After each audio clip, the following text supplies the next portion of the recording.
Chapter 17. Well, Litmus came home from the war, said Miss Franny as she went on with her story, and found himself alone, and he sat down on what used to be the front step of his house, and he cried and cried.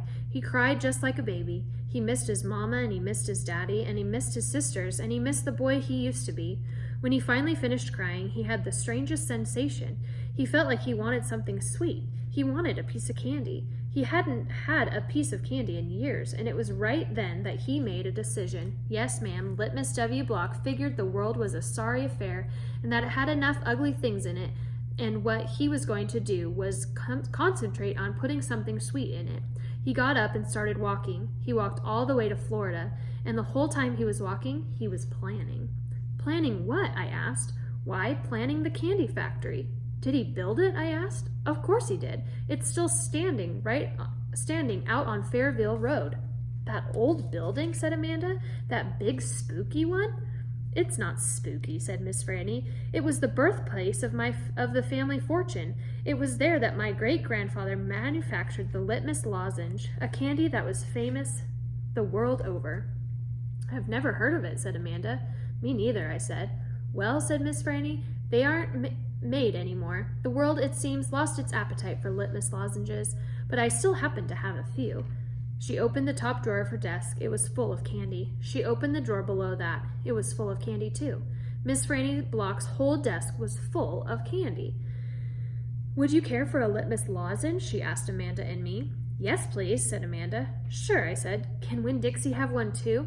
I have never known a dog that cared for hard candy, said Miss Franny, but he is welcome to try one. Miss Franny gave Amanda one Litmus lozenge, and me too. I unwrapped one and held it out to Winn Dixie. He sat up and sniffed it and wagged his tail and took the candy from between my fingers real gentle. He tried to chew on it, and when that didn't work, he just swallowed the whole thing in one big gulp. Then he wagged his tail at me and lay back down. I ate my Litmus lozenge slow. It tasted good. It tasted like root beer and strawberry and something else I didn't have a name for, something that made me feel kind of sad. I looked over at Amanda. She was sucking on her candy and thinking hard. Do you like it? Miss Franny asked me. Yes, ma'am, I told her. What about you, Amanda? Do you like the Litmus lozenge? Yes, ma'am, she said, but it makes me think of some of things I feel sad about. I wondered what in the world Amanda Wilkinson had to feel sad about. She wasn't new to town. She had a mama and a daddy. I had seen her with them in church. There's a secret ingredient in there, Miss Franny said.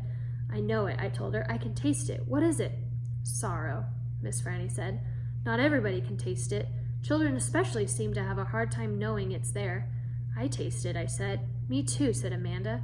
Well then, Miss Franny said, you've probably had both your share of sadness. I had to move away from Watley and leave all my friends, I said. That is one sadness I have had, and Dunlap and Stevie Dewberry are always picking on me. That's another sadness.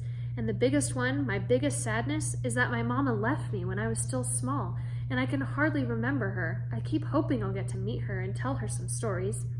It makes me miss Carson, said Amanda. She sounded like she was going to cry. I have to go. And she got up and almost ran out of the Herman W. Block Memorial Library. Who's Carson? I asked Miss Franny. She shook her head. Sorrow, she said. It's a sorrow-filled world. But how do you put that in a piece of candy? I asked her. How do you get that taste in there? That's the secret, she said. That's why Litmus made a fortune. He manufactured a piece of candy that tasted sweet and sad at the same time. Can I have a piece to take to my friend Gloria Dump, and another one to take to Otis down at Gertrude's Pets, and one for the preacher, and one for Sweetie Pie too? You may have as many as you want, said Miss Franny. So I stuffed my pockets full of Litmus lozenges, and I thanked Miss Franny for her story. I checked out Gone with the Wind, which is a very big book, and I told Winn Dixie to get up, and the two of us left and went over to Gloria Dump's. I rode right past the Dewberry's house. Dunlap and Stevie were playing football in the front yard, and I was just getting ready to stick my tongue out at them. But then I thought about what Miss Franny said, about war being hell, and I thought about what Gloria Dump said about not judging them too hard, and so I just waved instead. They stood and stared at me, but when I was almost all the way past, I saw Dunlap put his hand in the air and wave back. Hey, he hollered. Hey, Opal. I waved harder, and I thought about Amanda Wilkinson, and how it was neat that she liked a good story the same as I did, and I wondered again, who was Carson?